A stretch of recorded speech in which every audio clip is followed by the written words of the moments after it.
नमस्कार, Bihar to world क्रांति news channel में आपका स्वागत है। आज के मुख्य समाचार। महाराष्ट्र ईडी ने पूर्व गृह मंत्री अनिल देशमुख के आवास पर मारा छापा। प्रवर्तन निदेशालय ने शुक्रवार को महाराष्ट्र के पूर्व गृह मंत्री अनिल देशमुख के घर पर छापेमारी की। ईडी ने अनिल देशमुख के नागपुर और मुंबई के वर्ली वाले घर पर छापेमारी की। ईडी की ओर से नागपुर और मुंबई में अलग अलग छापेमारी की जा रही है। बता दें कि मुंबई के पूर्व पुलिस कमिश्नर परमवीर सिंह की ओर से लगाए गए आरोप के बाद अनिल देशमुख पर मनी लॉन्ड्रिंग का मामला दर्ज किया गया था, जिसको लेकर ईडी लगातार उनसे पूछताछ कर रही है। परमवीर सिंह ने मुख्यमंत्री उद्धव ठाकरे को एक पत्र लिखकर पूर्व गृह मंत्री अनिल देशमुख पर भ्रष्टाचार को लेकर कुछ गंभीर आरोप लगाए थे। इसके अलावा परमवीर सिंह ने बॉम्बे हाई कोर्ट में भी एक याचिका दायर की थी, जिसमें बताया गया था कि अनिल देशमुख ने सचिन वाजे को हर महीने लगभग 100 करोड़ रुपए की उगाही करने को कहा था। मनी लॉन्ड्रिंग के गंभीर आरोपों को लेकर प्रवर्तन निदेशालय ने अनिल देशमुख के घर पर दूसरी बार छापा मारा है। इससे पहले 25 मई को उनके घर पर छापेमारी की गई थी। प्रवर्तन निदेशालय से पहले सीबीआई ने उनके घर पर छापेमारी की थी। अनिल देशमुख पर यह इल्जाम लगने के बाद उन्होंने गृह मंत्री पद से इस्तीफा दे दिया था। उत्तराखंड। कोविड के नए वेरिएंट के चलते इन 3 राज्यों से आने वाले यात्रियों की सख्ती से होगी कोरोना जांच। महाराष्ट्र, केरल और मध्य प्रदेश से हवाई जहाज के जरिए जॉलीग्रांट एयरपोर्ट उतरने वाले सभी यात्रियों की 100% कोरोना जांच की जाएगी। साथ ही देहरादून जिले के ग्रामीण क्षेत्रों में टीकाकरण में तेजी लाने को लेकर अतिरिक्त मोबाइल टीमें तैनात की जाएंगी। इस संबंध में जिलाधिकारी डॉक्टर आशीष कुमार श्रीवास्तव ने संबंधित स्वास्थ्य विभाग व संबंधित अधिकारियों को कड़े निर्देश जारी किए हैं। डॉक्टर आशीष कुमार श्रीवास्तव ने वर्चुअल माध्यम से आयोजित कोविड-19 समीक्षा बैठक की, जिन्होंने चिकित्सा अधीक्षक डोईवालों को निर्देश दिया कि कई राज्यों में कोविड के नए वेरिएंट के चिन्हित होने के मद्देनजर जॉलीग्रांट एयरपोर्ट पर आने वाले व्यक्तियों, विशेषकर महाराष्ट्र, मध्य प्रदेश, केरल से आने वाली फ्लाइट के सभी यात्रियों की सख्ती से कोरोना जाँच की जाए। किसान आंदोलन। भाजपा अध्यक्ष नरेश टिकैत का बड़ा बयान। गाजीपुर बॉर्डर पर किसान की ताकत का एहसास कराने के लिए ट्रैक्टर रैली निकाली जा रही है। भाजपा के राष्ट्रीय अध्यक्ष नरेश टिकैत का कहना है कि देश का किसान कमजोर नहीं है। बीच के रास्ते हमेशा खुले हुए हैं, पर सरकार को अपनी जिद छोड़नी होगी। सरकार में कृषि मंत्री को पिंजरे वाला तोता बना रखा है। यदि उन्हें अधिकार दिए जाए तो फैसला हो जाएगा। उन्होंने कहा कि पिछले 7 माह से गाजीपुर बॉर्डर पर भारतीय किसान यूनियन के राष्ट्रीय प्रवक्ता राकेश टिकैत के नेतृत्व में कृषि कानून के विरोध में धरना चल रहा है। केंद्र सरकार द्वारा कानून वापस न लेने पर भारतीय किसान यूनियन के कार्यकर्ताओं ने पश्चिमी उत्तर प्रदेश के अधिकतर टोल प्लाजा पर धरना दे रखा है। वहीं गुरुवार को मुजफ्फरनगर व सहारनपुर के किसानों द्वारा गाजीपुर बॉर्डर पर पहुंचकर सरकार को अपनी ताकत का एहसास कराने के लिए ट्रैक्टर रैली निकाली गई है। रैली का नेतृत्व करे भारतीय किसान यूनियन के राष्ट्रीय अध्यक्ष नरेश टिकैत ने कहा कि रैली निकालने के पीछे कोई खास मकसद नहीं है, रैली तो निकलती ही रहेंगी। उन्होंने कहा कि अभी मुजफ्फरनगर व सहारनपुर से ट्रैक्टर रैली निकाली गई है। अब शनिवार व रविवार को शामली, बागपत, हापुड़, गाजियाबाद आदि जिलों से ट्रैक्टर रैलियां निकाली जाएंगी और गाजीपुर बॉर्डर पर पहुंचेंगे। उन्होंने कहा कि सरकार की अपनी जिद पर पड़ी हुई है तो देश का किसान भी कमज़ोर नहीं है। हमेशा बातचीत के लिए बीच के रास्ते खुले हुए हैं, लेकिन सरकार को अपनी जिद छोड़कर किसानों से माफ़ी मांगनी होगी। नरेश टिकैत ने कहा कि कृषि मंत्री अच्छे हैं, हम उन्हें गलत नहीं कहते। उन्हें पिंजरे का तोता बना रखा है। राजनाथ सिंह उन्हें अधिकार दे।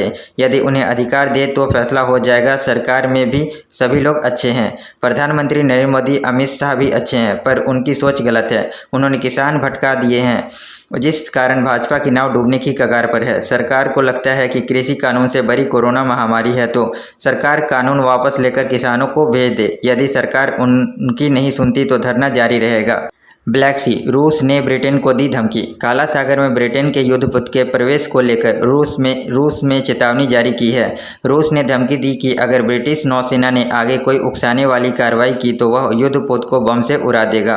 रूस के उप विदेश मंत्री सर्जेई रिबकोव ने कहा कि हम अपील और मांग करते हैं कि ब्रिटेन अंतर्राष्ट्रीय कानूनों का पालन करे। रूसी विदेश मंत्री ने कहा कि ब्रिटेन अगर ऐसा नहीं करता है तो हम बमबारी कर सकते हैं। रूस ने आरोप लगाया कि ब्रिटेन जानबूझकर उकसाने वाली कार्रवाई कर रहा है।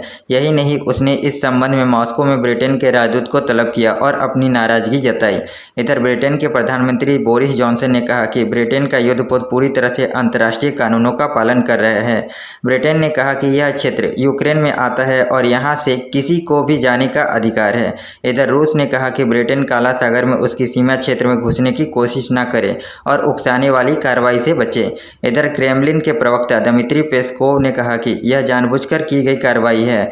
ब्रिटेन के विदेश मंत्री डोमिनिक राब ने कहा कि उनके युद्धपोत पर कोई फायरिंग नहीं की गई है। ब्रिटेन के रक्षा मंत्री बेन वैलेस ने आरोप लगाया कि युद्धपोत के ऊपर रूसी विमान मंडरा रहे हैं। बता दें कि रूस ने पिछले दिनों दावा किया था कि ब्रिटेन का विध्वंसक युद्धपोत काला सागर में उनकी सीमा क्षेत्र में घुस रहा था। उसको रोकने के लिए फायरिंग की गई और बम बरसाए गए। एक वीडियो भी वायरल हो रहा है जिसमें रूसी तटरक्षक बल धमकी देता हुआ सुनाई दे रहा है कि अगर वे नहीं हटे तो गोली मार देंगे। आपातकाल की 46वीं वार्षिक, पीएम मोदी ने किया ट्वीट, काले दिनों को भुलाया नहीं जा सकता। 25 जून 1975 का दिन काले अध्याय के तौर पर जाना जाता है। भारतीय लोकतंत्र के इतिहास में इसे सबसे दुर्भाग्यपूर्ण दिन संज्ञा दी गई है। 46 साल पहले आज ही के दिन तत्कालीन प्रधानमंत्री इंदिरा गांधी ने आपातकाल की घोषणा की थी। आपातकाल में इस दौरान बहुत कुछ ऐसा हुआ जिसकी कल्पना भी नहीं की जा सकती थी। आज के दिन पर नेताओं की प्रतिक्रियाएं भी जारी रही हैं। प्रधानमंत्री नरेंद्र मोदी ने इस पर ट्वीट किया कि उन्होंने लिखा, काले दिनों को भुलाया नहीं जा सकता। उन्होंने कहा कि इस तरह कांग्रेस ने हमारे लोकतंत्र को कुचला। आपातकाल यानी 1975 से 77 तक देश में संस्थानों का विनाश देखा गया।